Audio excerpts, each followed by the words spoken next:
El parto pretérmino, un verdadero dolor de cabeza en la salud pública. Mi nombre es José Luis Rojas, docente universitario en Medicina Materno-Fetal. Esta es la revista académica del Dr. Rojitas. Seguimos con nuestro firme propósito de compartir conceptos que van a ser de utilidad clínica. El día de hoy vamos a hablar sobre algunas consideraciones generales del parto pretérmino. Es el primero de muchos videos sobre este tema. Empecemos por decir que el parto pretérmino se asocia a una gran mortalidad y morbilidad perinatal. En esencia se sabe que el 75% de los bebés que nacen y se mueren son productos de un parto pretérmino. El porcentaje restante de mortalidad se asocia a todas aquellas complicaciones por malformaciones congénitas y o complicaciones que suceden durante el parto. Ahora bien, los bebés que nacen y se mueren pretérmino van a fallecer de 4 cosas. La primera, síndrome de dificultad respiratoria al recién nacido. La segunda, hemorragias intracraneanas. La tercera, de sepsis.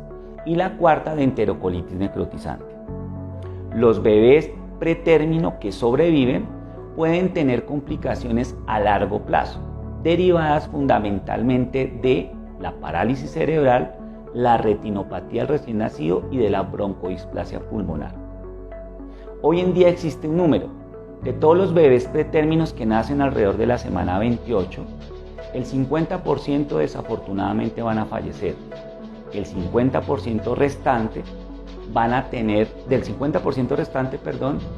el 50% de ellos van a tener secuelas a largo plazo.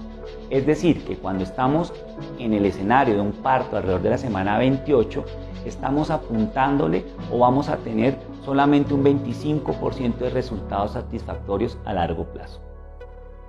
Teniendo en cuenta todo este panorama, es importante considerar los siguientes aspectos en el momento de realizar programas de gestión de la prematurez en un control prenatal. Primero, es importante saber que la incidencia de parto pretérmino ha venido aumentando en los últimos años. Empezando la década del 2000, ¿cierto? La incidencia estaba alrededor del 9%. Hoy en día estamos llegando al 12%. Segundo, desde el punto de vista epidemiológico se reconocen 3 tipos de parto pretérmino. El parto pretérmino espontáneo, el parto pretérmino asociado a ruptura prematura de membranas y el parto pretérmino iatrogénico o médicamente indicado. Tercero, este último parto pretérmino, es decir, el iatrogénico, el médicamente indicado, es el responsable del aumento de la incidencia de parto pretérmino en nuestro medio.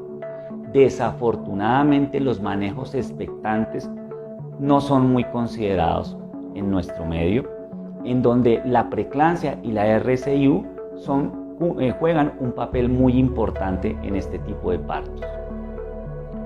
Cuarto, de acuerdo al comportamiento del recién nacido, el parto pretérmino se divide en 4 grupos. El parto pretérmino cercano al término, ¿cierto?, cuya principal característica es que la mortalidad perinatal es 0. Hablamos de un parto cercano al término, aquel que sucede después de la semana 34. Otro grupo importante de parto pretérmino es aquel que sucede antes de la semana 28. Aquí la mortalidad es alta, básicamente por complicaciones asociadas a la prematurez. El otro grupo de parto pretérminos es el que se denomina parto pretérmino severo y el parto pretérmino moderado. Estos dos tienen un comportamiento epidemiológico diferente que pueden ser motivos de otra charla. Cuarto, se sabe que el parto pretérmino más común, el más frecuente, es aquel que es cercano al término, es decir, aquel parto que sucede después de la semana 34. El parto pretérmino menos frecuente es aquel que sucede antes de la semana 28. Quinto, el parto pretérmino se sabe que puede repetir, y el que repite usualmente es aquel parto pretérmino que tuvo como antecedente o el que sucedió antes de la semana 28, es decir, el menos frecuente. el parto pretérmino más frecuente, el que sucede después de la semana 34, es el que menos probabilidad de repetir presenta.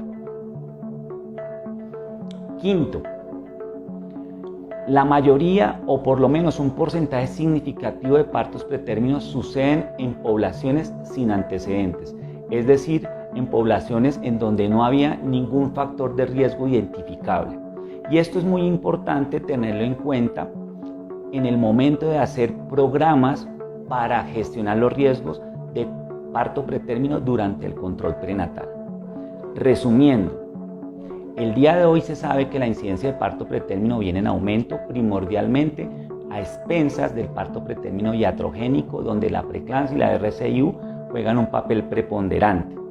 Desafortunadamente, establecer políticas de gestión del riesgo basado en antecedentes no es lo correcto, por lo que mencionamos, un porcentaje significativo de los partos suceden en población de bajo riesgo, y cuando hay un antecedente, el antecedente más importante es tener un parto pretérmino antes de la semana 28, que no es el más frecuente.